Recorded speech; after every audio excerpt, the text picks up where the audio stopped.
feel as though, I feel like our business kind of, it's definitely something that I've always saw myself being and doing. I did graduate with a degree in sociology, studied people and environment. So, and I guess with that being said, I've always wanted to be someone that helped other people because I could have went into social work or everything else. This is the first time, I went from personal trainer to being doing what we're doing now.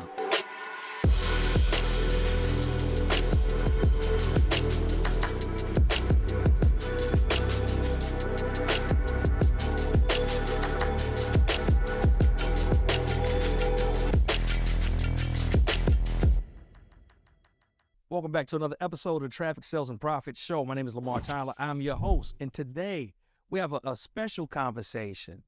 And I think it's going to shift your mindset around the way you think about what's possible, the way you think about where you can go and where your life can lead with, right, an amazing friend of mine, Tronda Giles, who has done you lived an amazing life. Yeah, absolutely. Okay. Beautiful. Yeah. All right. And I want to get into that. Can we get into that a little bit today? Yes. All right. Absolutely. So let's start with this. Your childhood. Okay. That's a little bit different than most, right? Yeah. Can we dig into that? Yeah. All right. What does that look like? How far you want to go? Hey, let's I grew up. go as far as you want to. Oh my goodness. I grew up in a situation where my mom was abused by my father from the jump street. I remember some of the stories she would tell me. One of the first stories that she told me was I was only maybe like 6 months old. Uh-huh. And she had just laid me down on the bed and she saw blood dripping on me. And the blood that she saw dripping on me, she thought it was me. So she was looking. And then she realizes when she turns around, it was him. He was pointing at her with a gun. And the blood was her blood from him shooting her. And he shot her through her clavicle area, but she was fine. And she's, that's how deep it goes from history on. And she was holding you at that. Yeah, she was holding. Time so in other words, it could have been me. Correct. It was on. I was on the same side as the gunshot, and that's how for me, I look at that as though this is how I know I was meant to be on this earth as I am now. Because if I wasn't, I would have been gone when he shot her. Because she had just laid for you, the purpose for your life. Yes, absolutely. So that's the first of it. Yeah, I love it. Thank you for going that. Thank you for being authentic and transparent on the Traffic Sales and Profit Show. Mm-hmm. So that's when you were an infant. Yeah. Right. Your early childhood. Like what does that look like? Oh, my mom stayed with my dad for about 7 more years after that. Wow. And he was still very abusive. None to say, but she did wind up getting remarried, etc. And she got a divorce from him. And when she got the divorce, it was one of her move for who she was finally. Which I commend her for finally making her mind up to come out of something where it could have been worse than what it was. Long story short, now I'm about to move over into my high school. I was a kid that had scholarships. I was a kid that had all kinds of people looking at me. I was student council key club, class president. When my mom remarried, she remarried to a man that basically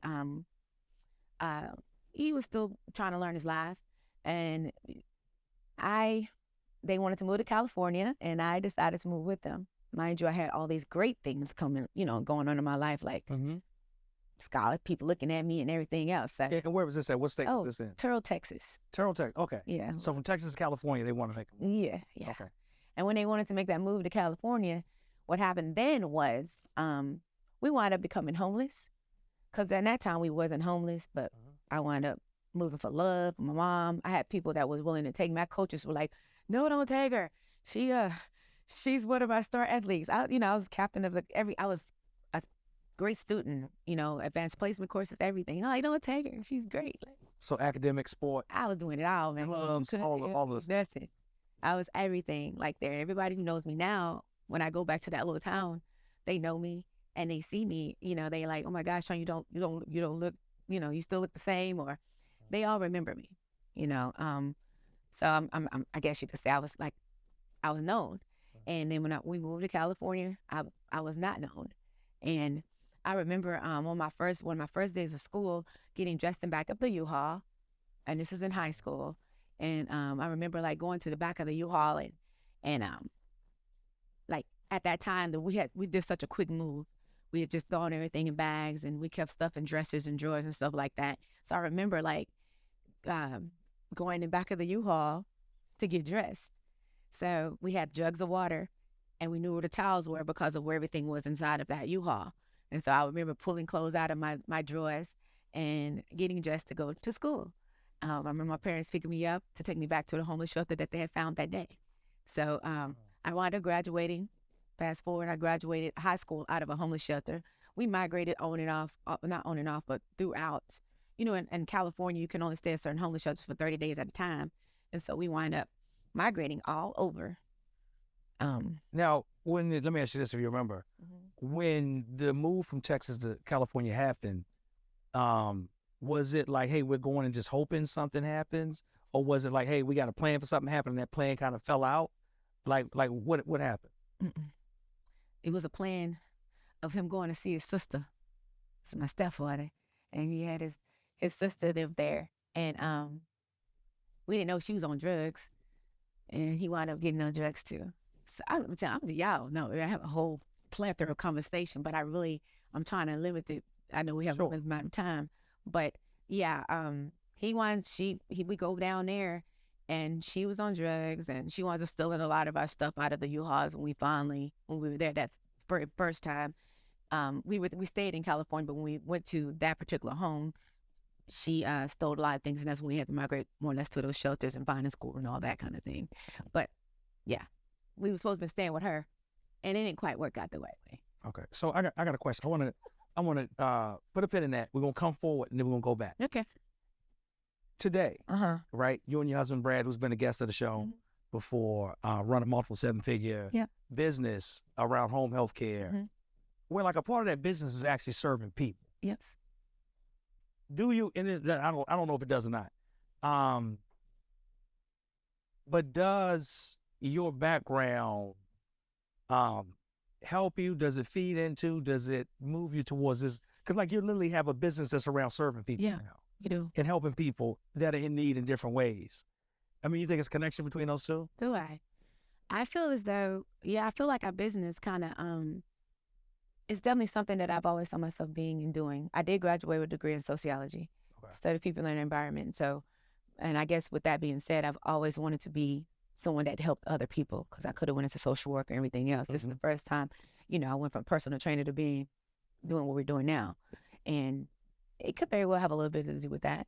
Me knowing my husband, I am logistics wise. I do a lot of that. And, we work really well with each other. And yeah, I think it could have a little bit to do with that. Okay. A little bit. Okay. I was curious. All right. So we're going back. So now you're going to college, college in California?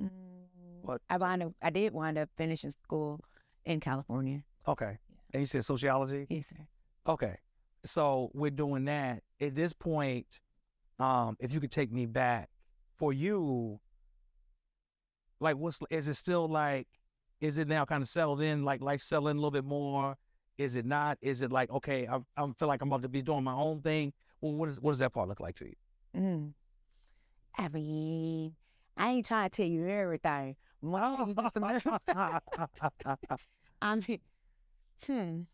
Doesn't mean like it was still running its course.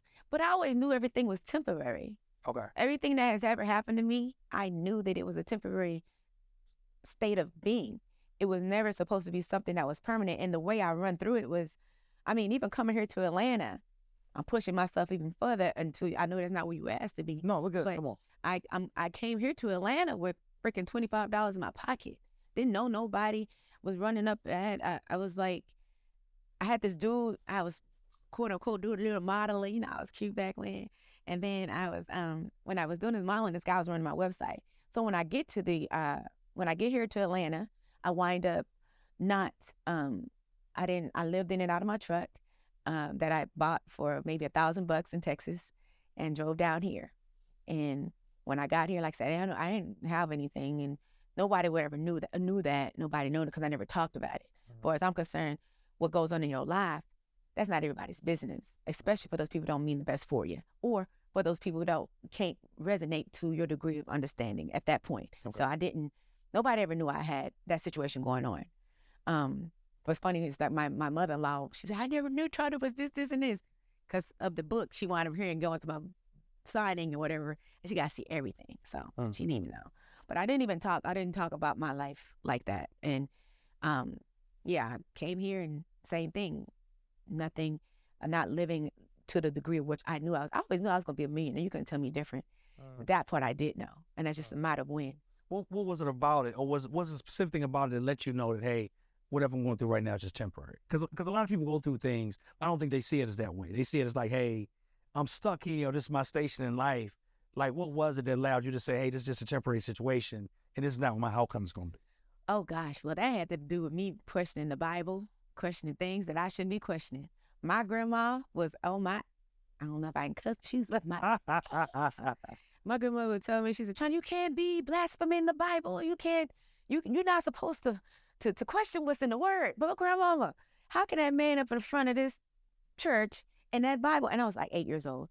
She said, how can you question? How can he tell me what I'm supposed to be in this book? I get it. Y'all go a lot of people that I couldn't relate to, and in this today, I'm still very different with it. But either way, yeah, I said, how can you tell me that man up front and this book can tell me how I feel? Because what he's saying to me is not the way I feel. I feel like there's more out there in this world that I'm supposed to be doing, and I don't feel like if I do this, I'm gonna go to hell. I didn't feel, and that's what I'm telling you, she was on my ass all the time. I was going to say, that could have been real popular with your grandma. She was on me all the time about it. But, you know, at that age, I was already questioning. I had been questioning it. And I was considered to be what a lot of people considered like crazy. But they call Jesus crazy as well. I do look at some parables in the Bible as it relates to my life and how, as a humans and as spiritual beings, how we should be the same way. But yeah, at the age of 8, you know, I've been questioning that. And I kept that mentality as I went through the things and the phases in my life. Okay. So you come to Atlanta. At some point, you become a personal trainer. Yeah. You mentioned. Yeah. When you become a personal trainer, was that your first attempt at being an entrepreneur? Yes. Well, okay. So that happened was when I came here. Like I said, I didn't have anything. And I remember getting my first real paying job as a personal trainer. It was like, oh, I got a salary paying job. Because I went in there and made some sales for, for one of the fitness companies. And I was like, nobody comes in here and makes sales. And I was like, yeah. I came in there and I was busting. I was just going at it. Sell. And they made me a GM for the personal training department within 2 weeks. So that was my first real paying job. When I was in Texas, I tried for the same position. They would not give it to me. They told me I have enough experience, even though I had my license and my certification in personal training at the time. And all these things. She said, you're overqualified, blah, blah, blah, but you don't have enough experience. And so anyway, I came here and got my first real paying job. Mind you, I was still living in and out of my truck and had this room when we go back to that guy who had this website, his friend had a room. And so that's where I wound up staying until I got my first apartment on my own and everything else. And, yeah. Guess what? If you enjoyed the last few minutes of this episode of the TSP Show, you gotta watch the full thing. But it's only available on The Convo. You can register today totally free at theconvo.tv or scroll down below for a listing of all of your favorite streaming apps where you can watch it today.